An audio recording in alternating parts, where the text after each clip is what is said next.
Robert, you said at Peña having a fun time, and we like watching the jump throw, the approach at the plate, look at average leaders. I remember handing him that ALCS MVP trophy, DeRosa, maybe 3 years ago, and I thought this guy might take over the sport. And there's been ebbs and flows, but the talent is undeniable for this guy. You imagine coming up rookie year 2022, get hot in a postseason. I remember that 18-inning game in Seattle. He goes bridge. And he goes on to win the ALCS MVP and then World Series MVP. It's almost like you wake up in your bed the next morning, it's everything you ever dreamed of, and you're like, now what? Well, now you just fight to keep getting better and become Robert's favorite player, potentially. Whoa. And he's ripped. He is so jacked. He is so jacked. All right, let's get into it. We'll give him a nice front end. We'll relive glory in 2022. Lauren handed him the trophy. I mean, he was the separator for that team. And the thing he doesn't get enough credit for is he's an all-around great player. He's one of the best base runners, one of the fastest base runners. He plays elite defense.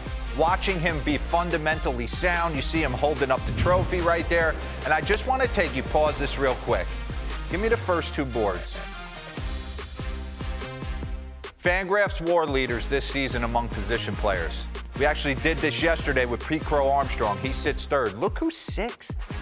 All-encompassing, everything that he does in the game. We got a hot change to another board there, Wolin. There we go. Oh, wait for this on the batting stance metrics. Let me get into a couple ABs earlier in the year. Here he is against Joe Ryan. 0-0, 0-1, pause this. So he just went 0-0 heater, 0-1 heater, blew it by him. Joe Ryan's known for that nasty sweeper, but he thinks he can sneak another piece of cheese by him. Watch how short and quick he is to this baseball. Run this. Tries to go there again. Top of the zone, tomahawks it. Gets on top of it and drives it out in target field. I'm going to take you to an AB with Chris Bubich. Chris Bubich has been one of the better pitchers in the American League. We're going cutter in, change up away, and now he tries to rush in. And that's the thing Eric Nays, researcher to the Stars, when he put this manifesto on my desk, he said, D-Row, he's handling elite velocity. Pause this for me real quick. We got the stances side by side. All right, get this back to the start. Right there. Okay. Come out. Get me clean. Here we go. 2024 to 2025. Look at the adjustments he's made.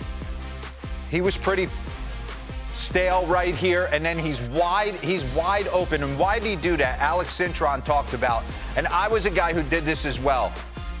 He's a diver into the plate, right? So what happens when you're a diver into the plate? Everybody just tries to rush you inside.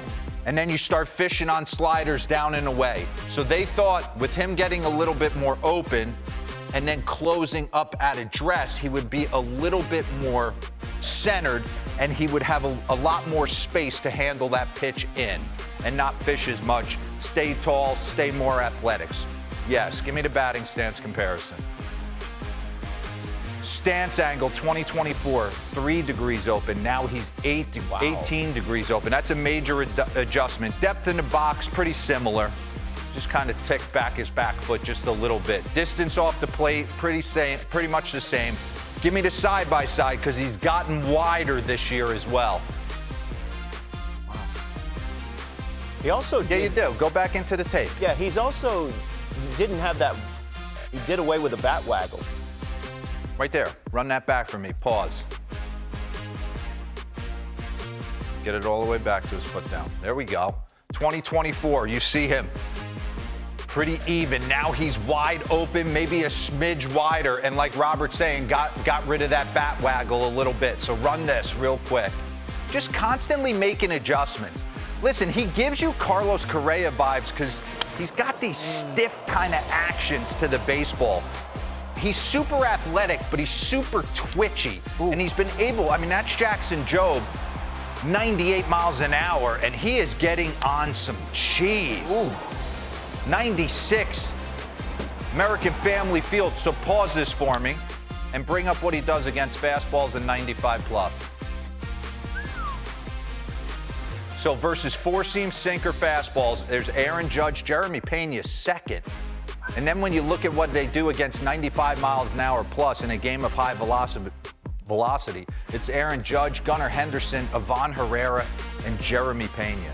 So he's handling the heater. He's made some obvious swing adjustments, and now he's able, what used to be his bugaboo was inside. Now he's able to handle it. So let's get back into the tape. I mean, that ball's perfectly placed in. Look at him going down to a knee, try and rush a heater in. He's able to do that as well. So he's made monster adjustments to kind of open himself up, free his athleticism, and look where he's catching the baseball now. Oh, that's so cool. Yeah, it's cool, right? Whoa. When he was back in 2023, kind of a little bit divey, which to me is not a terrible thing. It's a guy who's looking to drive the ball up the middle the other way. But like we talk about all the time, game of constant adjustments. If they start pounding you in, you got to start making adjustments. And as he's progressed 2025 and he's gotten more wide open, he's been able to get the bat head out a little bit more. So take a look at this. Highest average on pitches inside. You got Stephen Kwan, 459, and then Jeremy Peña, 420. Wow. So, doing big things. The change in subtle stance, adjustments. Crazy. Yeah. Boom. And since he's moved to the leadoff spot, you know, Jose Altuve said, right. I'm playing the outfield now. I want to, sometimes it's a little too much for me to lead off the game. But since Jeremy Peña's gone in that leadoff spot, he's really taken off as the Astros have a 4.5 game lead in the American League West. Is it 4.5? Stand by. Hold on, I know we got a bump. It was yesterday. It's 5.5, my bad. You were panicking earlier in the year. You know, not a long way to go.